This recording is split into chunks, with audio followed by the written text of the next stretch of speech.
ओम श्री सिद्धभैरवाय नमः. आपल्या भारतीय संस्कृतीमध्ये आता हे जे काही पुराण लिहून ठेवलेलं आहे याच्या मग हेतू काय आहे का पुढची मागची ज्या प्रजा आहे ही संस्कारी व्हावा, सुखाने जगावा आणि सुखाने जगण्याकरता ही जी विचार दिलेले आहे. आणि मग विचार कोणते दिलेले आहे? देवाची व्याख्या.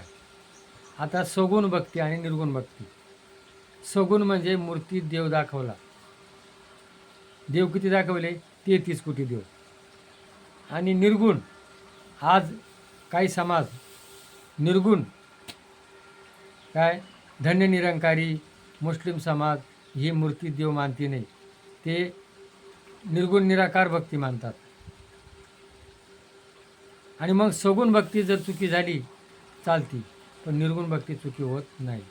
म्हणून निर्गुण भक्ती अभ्यास करावा लागतो आणि सगुण भक्ती ही सहज केली जाते.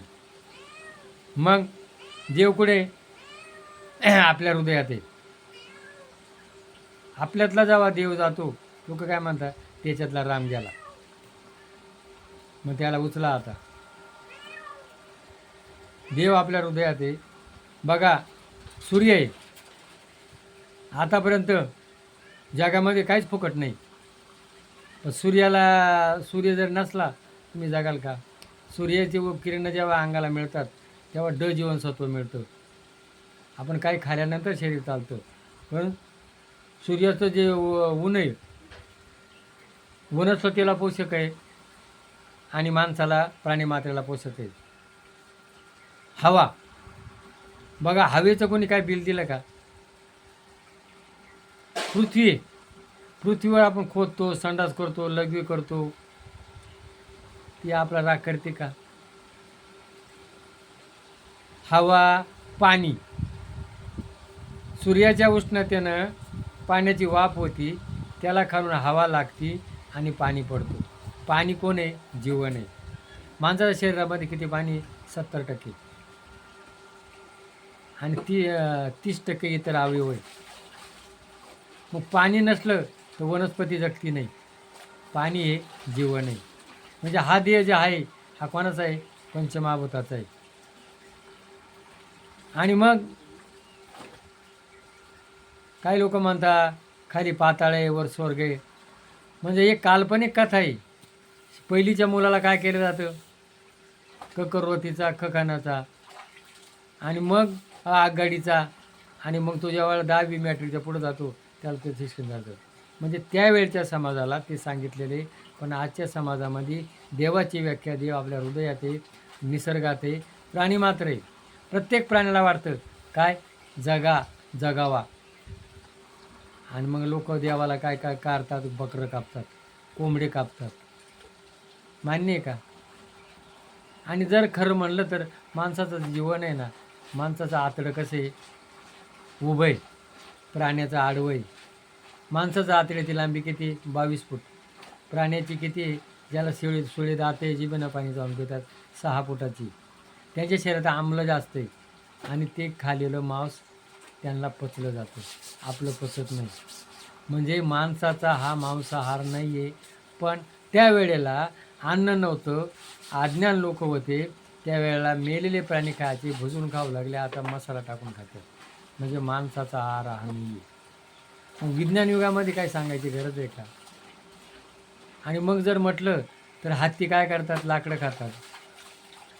बैल काय करतो? गवत खातो, आवत ओढतो.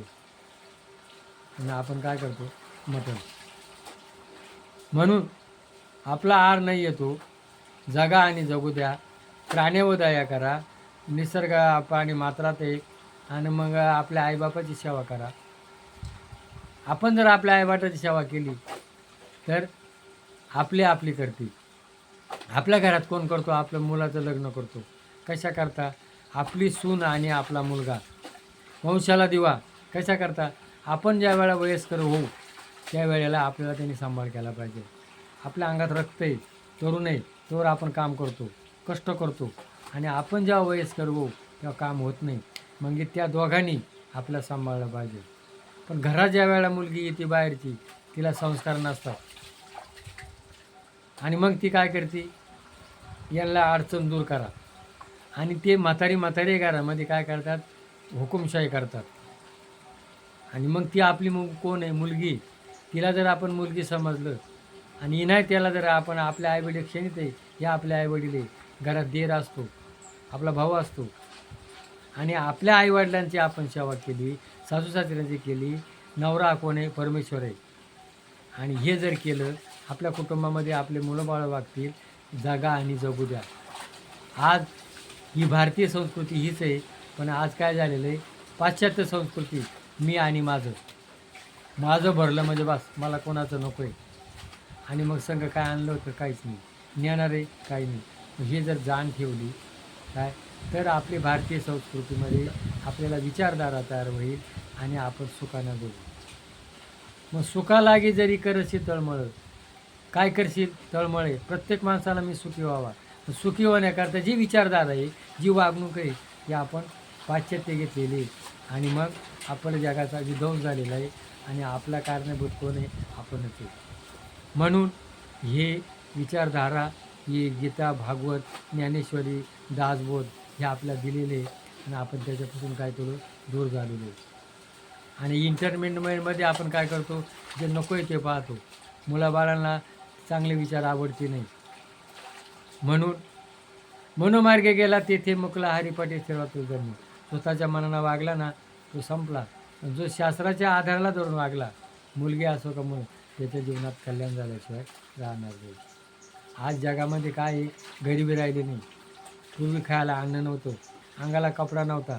आज अन्न मुबलक आहे, कपडे भरपूर आहे, पैसा भरपूर आहे आणि विज्ञानानं माणूस चंद्रावर गेला, पाण्याच्या तळाशी गेला, पण मी माणूस आहे हे विसरला. म्हणून मी माणूस आहे, मी माणसाप्रमाणे जगेल. मग माणसाची व्याख्या काय आहे, जगा आणि जगू द्या.